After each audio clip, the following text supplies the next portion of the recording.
Mass communication is when an individual or institution uses technology to send a message to a large, mixed audience. Mass media are the tools or channels used to transmit those messages of mass communication. Everywhere we turn, billboards, television, magazines, and newspapers are all forms of mass media utilized by advertisers. According to CBS News, the average American can see up to 5,000 advertisements a day. The development of advertising through mass media started long ago. In 1704, the first newspaper print ad was published in the Boston Newsletter. Shortly after, in 1742, Benjamin Franklin's General Magazine printed the first American magazine ad. When war propaganda took off, advertising and all did as well. What was first a push for Americans to be more nationalistic, buy war bonds, etc., began to be sales pitches for rice, milk, soda, and cigarettes. Television and radio became staples for the advertising industry and has modernized ever since. As I said before, billboards, television, and magazines are all prevalent in our day-to-day society. But as technology has progressed, advertisers have begun to exercise other channels like social media, mobile devices, internet sidebars, and more. Everywhere you turn is a channel of mass media, and therefore everywhere you turn is an advertisement. Because of this, the impact of advertising through mass media has become more apparent. So now, we look at the impact of mass media. First of all, it sells products. It makes you buy things you don't want or need to buy. The industry responds in saying that no one can make you buy things you don't want. People are free to do as they please. But as we well know, advertising is influential and makes decisions for us. It also sells bad products. By making products seem more functional than they actually are, people buy them because they trust what they see. Unfortunately, the comfort wipe and teddy bear are not household necessities. Advertising also competes for attention by creating and attacking target markets. Target markets focus advertising on an audience that is most likely to buy their product. It's based on demographic, geographic, psychographic, and behavioral patterns. Another way advertising competes for attention is the way it connects with audiences' emotions. Creating an attachment to an advertisement will create an attachment to that product. By using humor, empathy, sympathy, or ways that it can relate to you and your life, you will be more apt to buy a product or service based on the way it is advertised to you. Subliminal advertising is something that has been in controversy before. By adding a millisecond of an image or set of words, people are brainwashed without even knowing it. Coming up will be a video that expresses subliminal advertising in our day-to-day life. While this video is a little extreme, it shows how subliminal messages are everywhere. Is a mass hypnotist to the global mind. And what happens is, it is implanting a belief in reality by the minute. And then, once we take on that belief, implanted, when information enters the eyes, we edit it on the basis of that belief. And so, what the global population is subjected to, suffering from, is actually literally mass hypnosis. And when we talk about people who kind of start to see things and see the manipulation they couldn't see before, what do we say about them? What do they say about themselves? They say, I woke up. Exactly what they've done. When people start to go, hey, I can see it now, it's like someone has gone along, like the hypnotist, and clicked their fingers, and it's like, oh, I can see it now. Mass hypnosis. And that is the greatest hypnotist on the planet, and that's the basis of why it was created.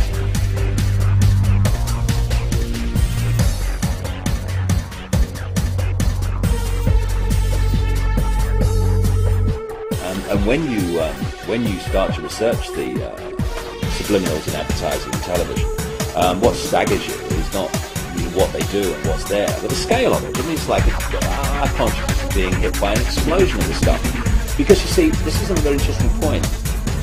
experiments have shown that about 1.5 seconds before the conscious mind decides to take action, move its arms or whatever, speak, 1.5 seconds before it consciously decides to do that, the electrical signals have begun in the brain to do it.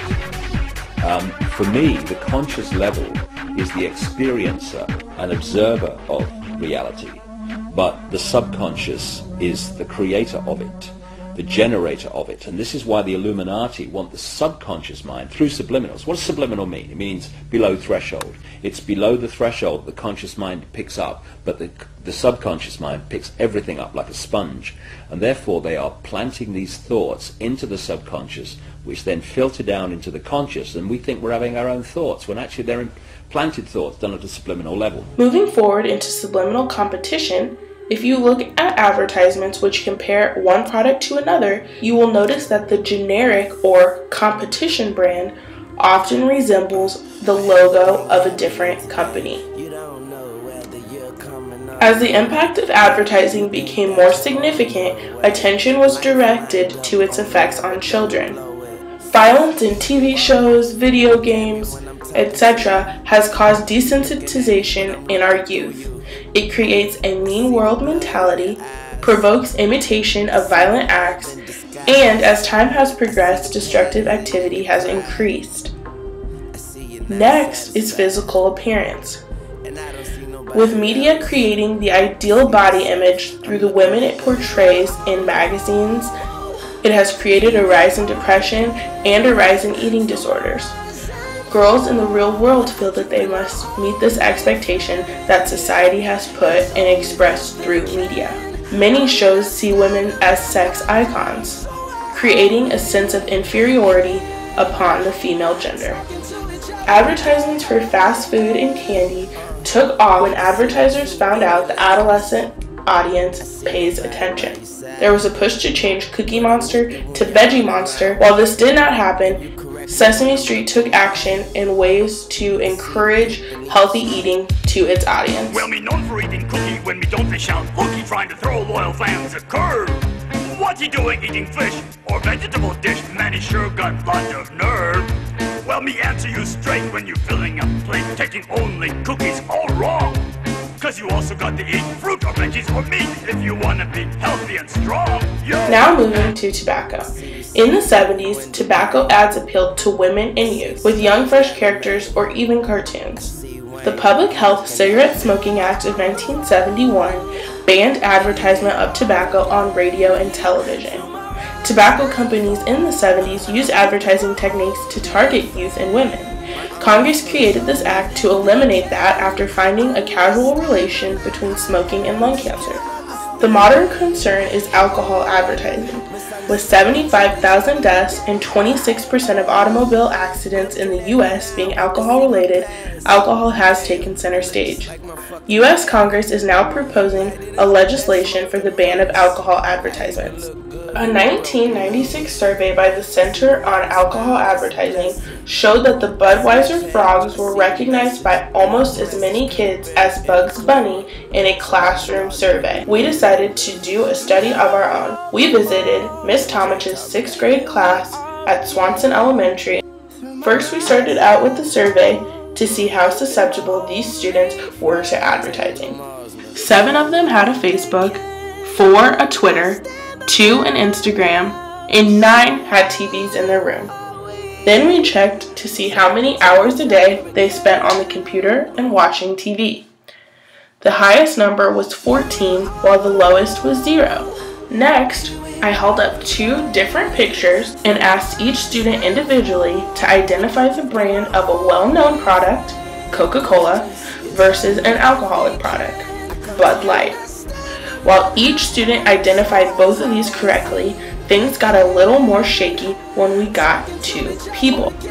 I then asked each student to individually identify the identity of a well-known person, Barack Obama, versus an alcoholic spokesperson, the most interesting man of the world, who is the spokesperson for Dos Equis. While each student correctly identified Barack Obama as the United States President, many had trouble with the second contestant.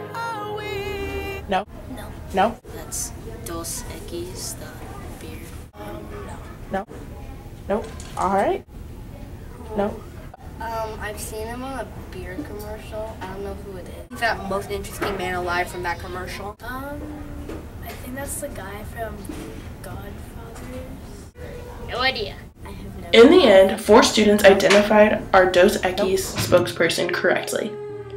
Although the results were quite different from the 1996 study, we cannot blame advertising. Susceptibility of mass media has increased and is not the problem.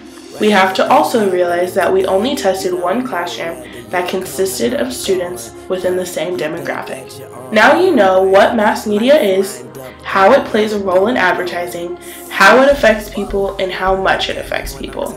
Mass media is a large impact in our world, and so is advertising. I see the blood in your eyes. I see the love in disguise. I see the pain hidden in your pride.